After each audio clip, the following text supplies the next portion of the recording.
So Jim, without any further ado, would you like to come up and introduce our first speaker today?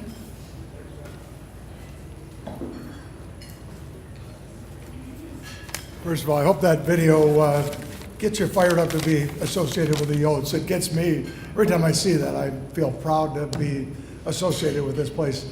Doug and I we're in week 1 of year 2 this week, so I can tell you it has been an absolute joy to be here. There isn't a day that goes by where I'm not excited about coming to work, and it's because of 2 things, maybe 3. Students, we get to see students every day. We make a point of it, we get out of our offices, and if you're not inspired meeting our students, if you're not more optimistic after meeting our students, Jim Smith's a cardiologist here. You might want to see him because you may not have a heart. I mean, they excite me, make me feel great about where we're headed. And then our faculty and staff are just absolutely extraordinary. That's the difference for us here. I was just back on the East Coast. We took a trip back, Sally and Jack were with me, and we met students that are just thriving. Derek Erstad, who's at medical school at Harvard. We met Rachel, she's at Johns Hopkins getting her master's in health. A recent graduate from William & Mary. I mean, we send people any place they want to go. They're nice people, they're bright people, they're going to make a difference in the world, and every single time without fail, they cite 1 or 2 faculty members or staff members that went the extra mile to help them get to where they needed to get to. And then lastly, but certainly not least, you donors. None of this happens without you. There is not a student at the College of Idaho that doesn't get some aid. And some of them get aid purely because of their academics. That's the world we live in now. To get the students, it's not, a lot of it's need-based, but on occasion it's just because they're great students and we want them here. So none of this could happen without you. The story about Dick Roberge, I love it. Jack wouldn't be in the job he's in today, and we love having Jack here, but he remembers what Dick did for him, and he'll never forget that. So we don't forget it. I hope you're getting a sample of how grateful all of us are. I know the students have told you that, but we certainly are as well. Well, I get to introduce our first speaker today, Tamika Russell. She is a wonderful role model. Those of you sitting at this table got to meet her. I'm going to read something that her coach, and I was a coach for a couple of years, and we spent a lot of time with these athletes. It's a couple hours a day, every day, and you get to know them well as people. And here's what her coach, Austin, has to say. He says, Tamika has been a cornerstone of our program for the last 4 years and has excelled in the 3 factors we analyze when recruiting an athlete: academics, athletics, and leadership. She is an athlete that we will miss dearly following this year, but has, maybe unknowingly, impacted the culture of our program for years to come. I think you can talk, Marcos is here, we've got some other track and field athletes. I know you would nod your head. She has left her mark here. I would say primarily as a leader. Great athlete, great student, but her leadership skills are tremendous. She heads up our SAC group, which is the Student Athletic Advisory Council. Doug and I have got to watch her in action, and we marvel. We take notes on how to run a meeting. There's no question about who's in charge, but everybody has a voice when you're at a meeting with Tamika. She's in pre-veterinary medicine studies. How many of you knew that we had pre-vet here? Okay, a lot of people don't think we have stuff like that, pre-engineering, and it's a myth. You can do anything you want here, and she will be a veterinarian. She competes in track and field in a number of events. This weekend she's doing the steeplechase and the 5K. So she's in pretty good shape. I wouldn't challenge her to race down Margaret Singular walkway unless you want to eat some dust and see some heels there. But with no further ado, she's a great student. Please welcome Tamika Russell.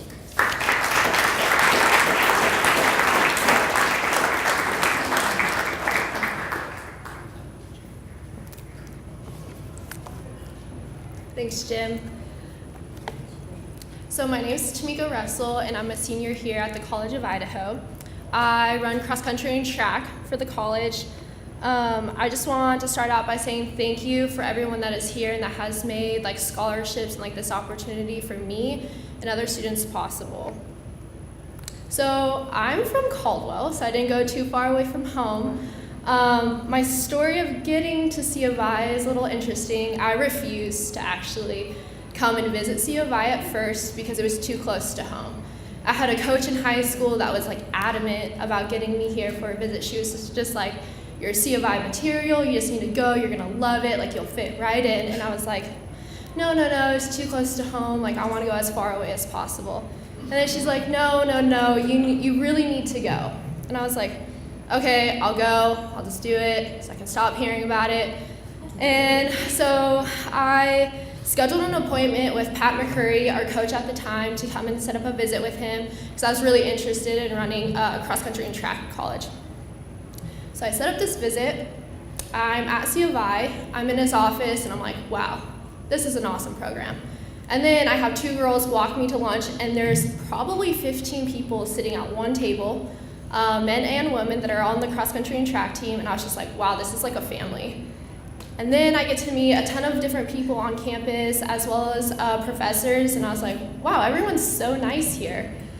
And the biggest difference between C of I and the other schools that I visited was the sense of community that I felt when I was on campus. And another really big thing for me was that C of I is like its own other world here on campus. It doesn't feel like it's in Caldwell, and that was a big factor for me because I wanted to go away from home. So I was like, wow, it's Caldwell, but it's not Caldwell at the same time. So after visiting a few other schools, I was just like, no, like nothing really compares to like C of I, and I was like, wow, I actually want to stay close to home. Like I love C of I love the atmosphere, I love the coaches, I love everyone that I met, so I decided to sign with C of I and continue my education here. Thus far, for the 4 years that I've been here, my favorite thing about C of I, well, I have a few. One of them is the community aspect because everyone here is very much involved, very friendly. But another thing about C of I that I'm very thankful for are the relationships I've been able to establish here. One professor, Dr. Anna Himmler, I know many students here have probably had her. She's amazing. She's been here for 4 years so far. I've had the privilege of taking a few of her classes, but also have had her as like a mentor. And also I do research for her.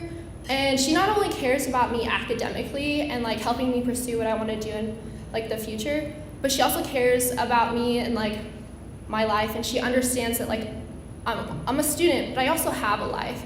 And so that's nice because I can just waltz right into her office and just start talking to her about life or school, and she'll like drop everything and she'll just listen.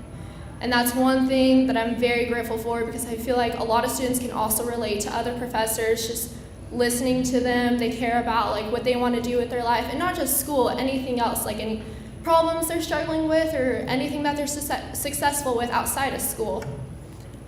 And then the next big thing that I'm really thankful for, relationship-wise, is Jim has already mentioned it, but my two coaches, Coach Austin Bastarachia and Mike Anderson, they are amazing people. So Austin stepped into the role of head coach my sophomore year, and he's not that much older than I am. So it was kind of interesting because he only graduated from C of I 4 years earlier than me.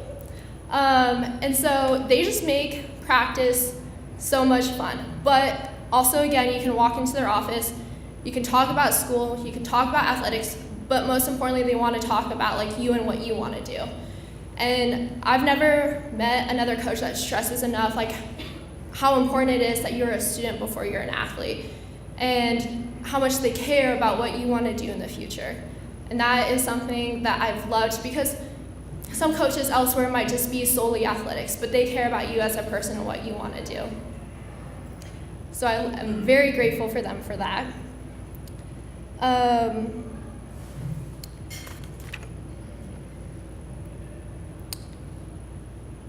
So I originally came to C of I to pursue a career in sports psychology. So I was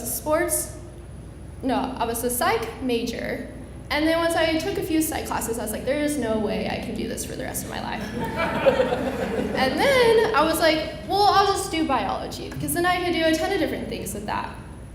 And the options were endless, and that's my problem. Like, if you just give me one thing, I was like, okay, sold. But if you give me multiple options, like, I can't make up my mind. And so at first I was like, oh, I'll do ecology research. Oh, I'll do this. Oh, I'll do that. And so I could not make up my mind. And kind of sad to say, I didn't make up my mind until August of this year, so a little late. But what really led me to wanting to pursue a career in veterinary medicine is Dr. Anna Himmler. She just sat me down. She's like, well, what do you love? And I was like, I love animals. She's like, okay, then why don't you see if you can find an internship and see if that's something you can do for the rest of your life. And I was like, okay, good idea. So I found an internship through the summer leading up to my senior year at a veterinary hospital, and I fell in love with it. And I was like, this is what I want to do. So after a gap year, I'll be continuing my education in veterinary medicine. I don't know where yet, but hopefully Washington State University. And pursuing my career here has been a big opportunity for me, but without the opportunity here, it wouldn't have been made possible without people like you guys donating money for scholarships, because without scholarships, I would have not ended up here. And so I just want to say thank you for letting me have the ability to develop my experience, my relationships, and pursuing my career here at the College of Idaho. So I know you guys have been told it a ton of times, but I just really want to emphasize, like, thank you for making this possible for me and for other students here on our campus.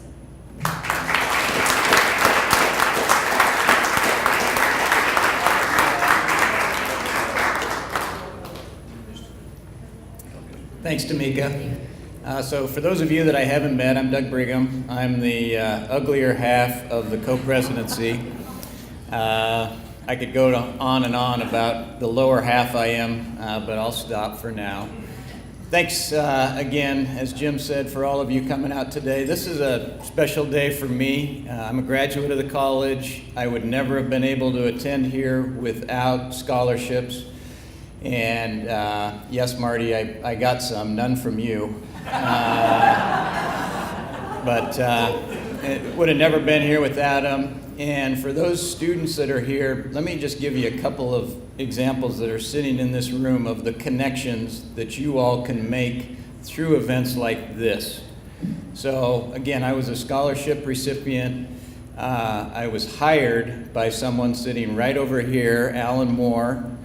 He was an adjunct professor. He's turning away. He doesn't claim me. But Alan hired me right out of college. I think the first day I was at work at Morrison Knudsen, I met a gentleman right here, Action Jackson. And I'll never forget Action. I've never told him this, but I'll tell him this publicly. From day one, he treated me with utmost respect. I was a snot-nosed, didn't know anything, out of college guy, and he treated me wonderfully from day one. I've known him forever. I see Paul Street sitting back here. Paul's now one of our trustees. Paul came in and spoke in a class when I was at the C of I. It was one of Alan Moore's classes. And I can keep going around. I see Judge Dale here, who's been a mentor of mine, and all the connections, they all come from the College of Idaho. That's the difference. You don't get that at a big school. You get that here. And take advantage of it. I saw Don Brown talking to Dr. Smith earlier. They both hail from Filer. You know, that's a connection you're not going to get anywhere else. So this is a special day. Thank you for everybody that's here. I get the pleasure of introducing another student, and my student is Hannah Del Solio. Hannah hails from Meridian. She's a graduate of Renaissance High School. She is a junior majoring in marketing and digital media, and Hannah's wonderful. I just got to know her really about 2 months ago. That video that we showed from our new marketing thing, we put together a committee, and I give Jim, as always, all the credit for good ideas, and this was a Jim idea. Let's involve some students in the process, and Joe and his team picked Hannah as one of the students to be involved. And the first meeting we went to, I'll never forget, Jim and I don't lack ideas. Most of them aren't very good, but we don't lack them. And about halfway through, I found myself waiting to see what Hannah's reaction was to everything, because I knew she knew more about the audience we were trying to reach than certainly I did. And so Hannah is a leader in a lot of ways. Just to give you a couple of examples, she's a prototypical College of Idaho liberal arts student. She's an RA. She's in Student Senate. She's an intern in the Marketing and Communications Department. And oh, by the way, she somehow finds time to work 5 days a week at Craft Warehouse, I believe. So just an amazing person. Let me read one of the quotes from Joe Hughes in the marketing department that she interns for. Hannah has demonstrated that she is equal parts initiative and flexibility, purposeful and compassionate, wise beyond her years, while also eager to learn. That says it all about College of Idaho. Hannah Del Solio.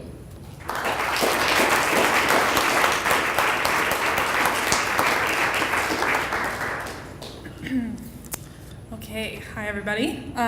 So Doug already introduced me, but my name's Hannah Del Solio.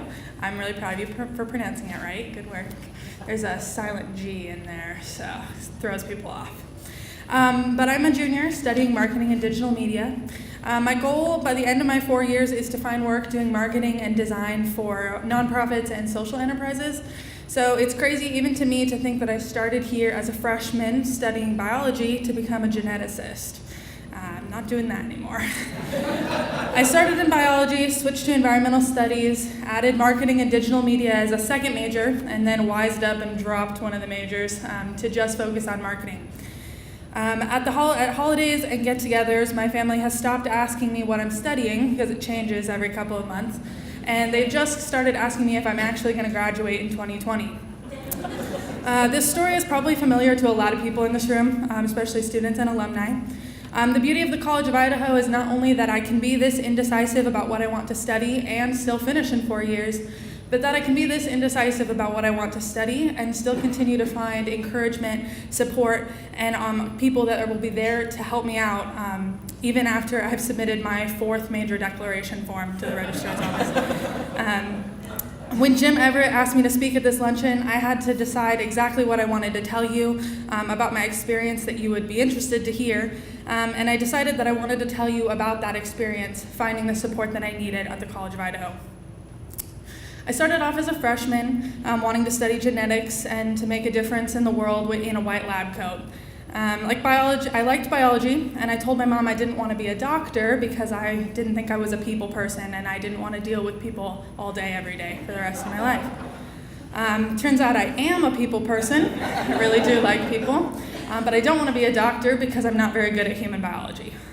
That was kind of a scary thing for me to learn after just declaring my biology major. But it wasn't so much that I wasn't good at it as that it didn't excite me.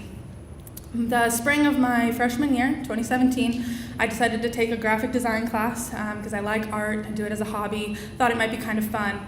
And it was in that class that I actually started to finally get excited. It was also in that class that I met the person who would shape my time here at the college in ways that I never would have expected when I walked into her class at the beginning of that semester.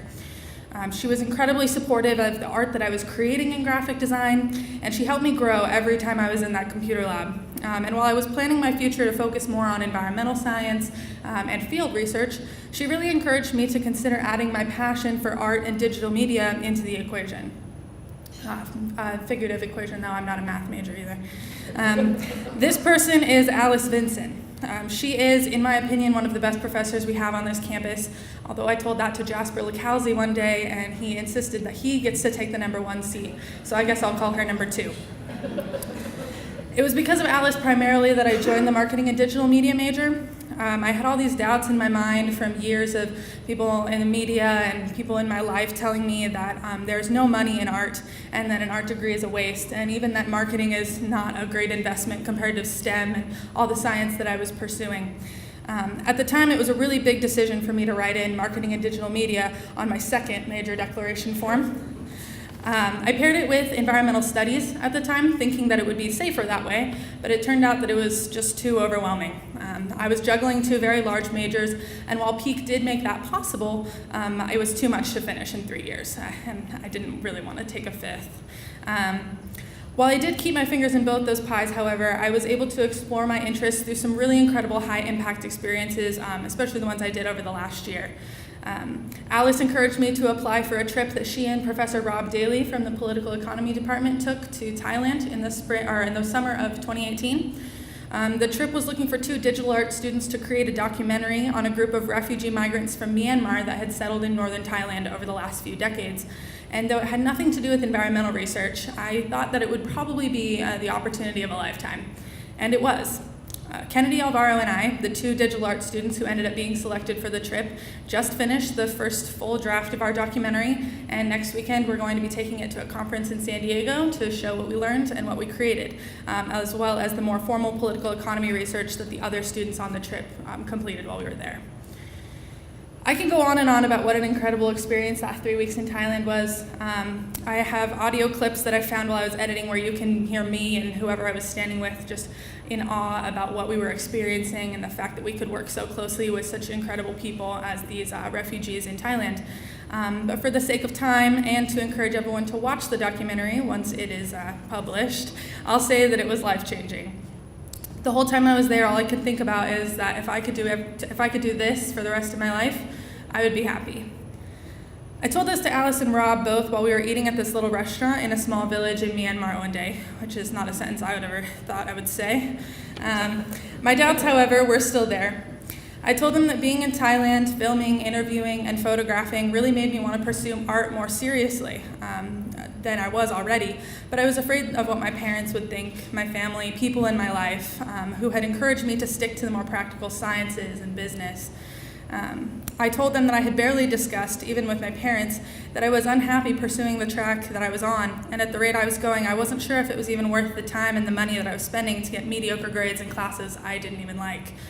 I'll say it to you now, although at the time I didn't have the courage to, but I was on the verge of dropping out of college because I felt aimless. I was going to try not to get emotional, but it's happening, so bear with me, you guys. I'll never forget Alice looking at me across the table in that little tiny restaurant, telling me that there's no reason not to pursue something that's going to make me happy. She studied art her whole life and was very successful. Even Rob, who before I knew him well, I hadn't expected to be so open to the idea of pursuing art as a career, told me to look into the options I would have for art school after finishing at the College of Idaho.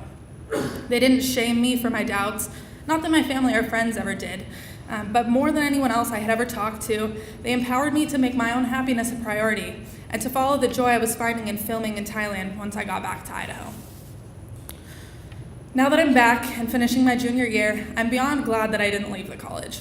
I'm focused on marketing and digital media now, which I love, though I am, of course, still struggling with finding out exactly what it is that I want to do when I graduate. In 4 years, despite my many changes and doubts, I am still interested in biology, of course. I didn't drop that love. I'm a biology minor, and I hope to take my marketing and digital art experience to a place where I can help businesses focused on environmental conservation. My second trip abroad through the school, the trip to Belize in January you guys might have heard about, confirms that while I didn't necessarily want to be a field biologist, I did still really care about the environment, and that's something I wanted to incorporate into my future. The reason that I've told you guys all this is not only because Jim asked me to tell you all my story and about my experience, but because I want to share that this is an experience I truly believe I only could have gotten here. No other institution that I looked at when I was searching for colleges, private or public, made me feel like I didn't have to know exactly what I wanted to do from the beginning in order to be successful, as much as the College of Idaho did anyway. I felt so blessed when I told my parents when I was a senior in high school that I was awarded the Presidential Academic Scholarship and the Katherine Albertson Scholarship that made it possible for me to come to the College of Idaho, and I feel even more blessed for those scholarships every day. I was a successful student in high school, someone who may have seemed set up for success at any institution, but without the guidance that I found here, I might not even still be pursuing higher education, at least not until I figured out what I wanted to do. If I hadn't come to the College of Idaho, who knows if I would have had the courage to pursue my passions like I am now. And if I hadn't been able to join the Yo Fam, if I would have had to have opted for a cheaper, less expensive option, I don't know if I would have found the friends and mentors that I've found here. So for that, I want to thank everyone, those who are here today and those who are not, who made this experience possible for me. Part of the reason I'm here, I'm sure, is because I've been working as an intern for the Marketing and Communications Department, and I've become much more familiar with the work our administration does to help kids like me. And the more I help Joe and Jim and everybody in the administration that I'm meeting every day, the more I fall in love with the college, not just for the professors and the students and the beautiful campus, but for the entire institution. I can only hope that whatever career my college education leads me to will help me make enough money that I can someday give back and help somebody like me follow their dream. And I promise I'm not just saying that to pander or because this is about scholarships and giving or because Give Day is next week and Boone the puppy is offering follows on Instagram. He already follows me, so you guys know that I'm being honest when I say that I love the college, and I'm so thankful to everyone for having a chance to be a part of it.